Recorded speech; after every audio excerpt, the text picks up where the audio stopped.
আসসালামু আলাইকুম সম্মানিত ভিউয়ার্স, আশা করছি আল্লাহর রহমতে সবাই অনেক ভালো আছেন। তো যাদের জায়গার পজিশন ঠিক নেই অথবা জায়গার মাপজোপ অ্যাকুরেটভাবে নেই, জায়গার পজিশন ঠিক না থাকলে আপনারা কিভাবে 16টি কলম দিয়ে মাত্র 1080 স্কোয়ার ফিট অর্থাৎ 1.5 শতক জায়গার ভিতরে 4টি বেডরুম, 2টি টয়লেট, একটি কিচেন এবং 4টি ব্যালকনি দিয়ে কিভাবে একটি বাড়ি নির্মাণ করবেন তা নিয়ে রয়েছে বিস্তারিত। তো ভিউয়ার্স, অবশ্যই সম্পূর্ণ ভিডিওটি দেখবেন। আমরা কিভাবে কি রেখেছি, এই বাড়িটির নিচের কাজ শেষ করে এতটুকু কাজ করতে এখন পর্যন্ত কত টাকা খরচ হয়েছে এবং এই বাড়িটি পুরোপুরি কমপ্লিট করতে কত টাকা খরচ হবে তা নিয়ে বিস্তারিত আলোচনা করব এবং সরাসরি আপনাদেরকে আমাদের কাজের ফিনিশিংটি দেখানোর চেষ্টা করব। যদি আপনাদের হাতে সময় থাকে তাহলে সম্পূর্ণ ভিডিওটি দেখার চেষ্টা করবেন।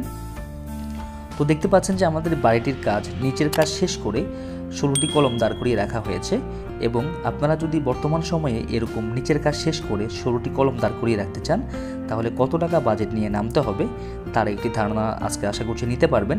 তো যে সকল ভাইদের হাতে সময় আছে সম্পূর্ণ ভিডিওটি দেখার চেষ্টা করবেন। তো ভিউয়ার্স, বরাবরের মতো আমি আছি আপনাদের মাঝে ইজি কনস্ট্রাকশন ইউটিউব চ্যানেলের পক্ষ থেকে। ইনশাআল্লাহ চেষ্টা করব সম্পূর্ণ ভিডিওতে বাড়ির সম্পর্কে বেসিক একটি ধারণা দেওয়ার জন্য। তো ভিউয়ার্স, একটু লক্ষ্য করলেই দেখবেন এই বাড়িটির 16টি পিলার দাঁড় করানো হয়েছে। তো 16টি পিলার দাঁড় করানোর পরে একটি ছাদ ঢালাই করা হবে। যেহেতু এটি একতলা একটি ফাউন্ডেশনের বাড়ি, তো প্রথম একটি ছাদ ঢালাই করার পরে বাকি কাজগুলো আস্তে আস্তে করা হবে। তো যে সকল ভাইরা নিচের কাজ শেষ করে একটি ছাদ দিয়ে রাখতে চান তারা আজকের ভিডিওটি দেখতে পারেন।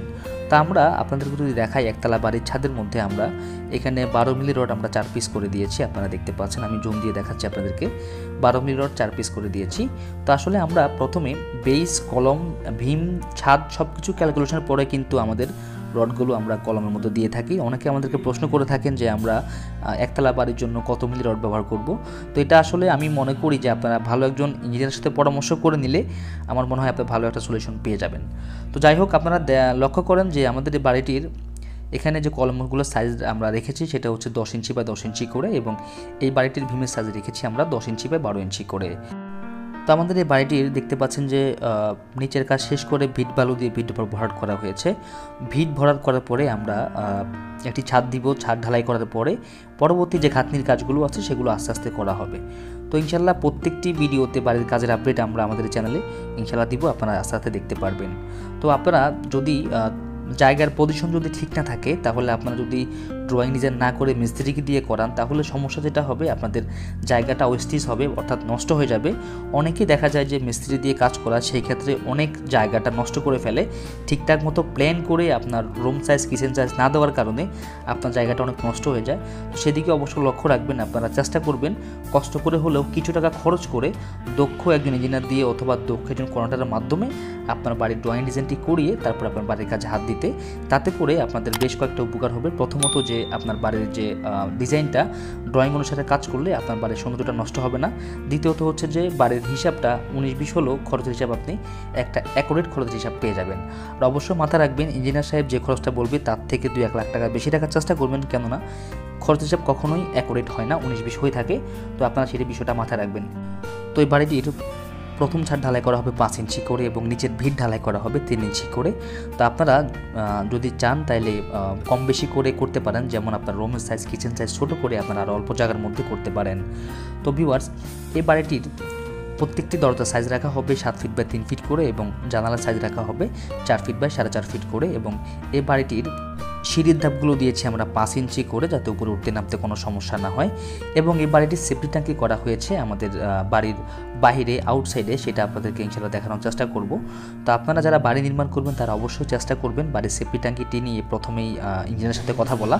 অনেকে দেখা যায় যে বাড়ির ডিজাইন করলে পরে সেফটি ট্যাঙ্কির বিষয়টা ইঞ্জিনিয়ারকে জানানো হয় না, যার জন্য সেফটি ট্যাঙ্কিটা করা হয় না। তো আপনারা যার থেকে ড্রয়িং ডিজাইন করেন অবশ্যই চেষ্টা করবেন অল ডিজাইনটা করার জন্য, অর্থাৎ আপনার একটা বাড়ি করতে যা যা দরকার হয় সম্পূর্ণ ডিজাইনটা তার কাছ থেকে নিলে আপনি আশা করছি যে সব দিকেই স্যাটিসফাই হতে পারবেন। তো ভিউয়ার্স, দেখতে পাচ্ছেন এখানে সিঁড়ির ঢালাইটা খুব ভালো হয়েছে। তো যদি ভালো দক্ষ মিস্ত্রি দিয়ে কাজ করেন তাহলে আপনার কাজের ফিনিশিং ভালো আসবে আপনার কষ্টের টাকাটা বিফলও যাবে না। তো ভিউয়ার্স, বর্তমান সময়ে যদি আপনি এরকম 16টি কলম দিয়ে এরকম 1.5 শতক জমির মধ্যে যদি আপনারা এরকম 4টি বেডরুম, 2টি টয়লেট, একটি কিচেন দিয়ে এরকম একটি বাড়ি নির্মাণ করতে চান, তাহলে বর্তমান সময়ে আপনাদেরকে পুরো কমপ্লিট যদি করেন টাইলস, ইলেকট্রিশিয়ান, স্যানিটারি, প্লাম্বার দিয়ে, তাহলে আপনাদের খরচ করতে হবে 20 থেকে 22 লক্ষ টাকা। তো এই বাড়িটি পুরোপুরি কমপ্লিট করতে আমাদের 22 লক্ষ টাকা বাজেট নিয়ে নেওয়া হয়েছে। আশা করছি যে এই টাকার মধ্যে কমপ্লিট করার চেষ্টা করব। তারপরও যদি 2-1 লাখ টাকা কম বেশি হয়ে যায়, সেটা ইনশাল্লাহ আপনারা আমাদের এই চ্যানেলের মাধ্যমে ভিডিওতে দেখতে পারবেন। তো আমরা প্রত্যেকটি ভিডিওর এই বাড়িটির প্রত্যেকটি কাজের আপডেট আপনাদের মাঝে এই চ্যানেলের মধ্য দিয়ে দেওয়ার চেষ্টা করব। তো এই বাড়িটির কাজ এতটুকু করতে, নিজের কাজ শেষ করে 16টি কলম দাঁড় করিয়ে রাখতে এখন পর্যন্ত খরচ হয়েছে 7,70,000 টাকা। তো এই বাড়িটি প্রথম একটি ছাদ দেওয়া পর্যন্ত আশা করছি যে 10 লক্ষ টাকার মধ্যে একটি ছাদ দিয়ে রাখতে পারবে। তো যে সকল ভাইদের 10 লক্ষ টাকা বাজেট আছে, তারা চাইলে এরকম একটি বাড়ির এতটুকু কাজ আপনারা করতে পারবেন। 1.5 শতক জায়গার মধ্যে 4টি বেডরুম, 2টি টয়লেট, একটি কিচেন দিয়ে এরকম এতটুকু কাজ করে ফেলতে পারবেন। তো ভিউয়ার্স, ভিডিওটি কেমন হলো অবশ্যই আমাদেরকে কমেন্ট করে জানাবেন। ভিডিওটি ভালো লাগলে চ্যানেলটি সাবস্ক্রাইব করবেন। আসসালামু আলাইকুম।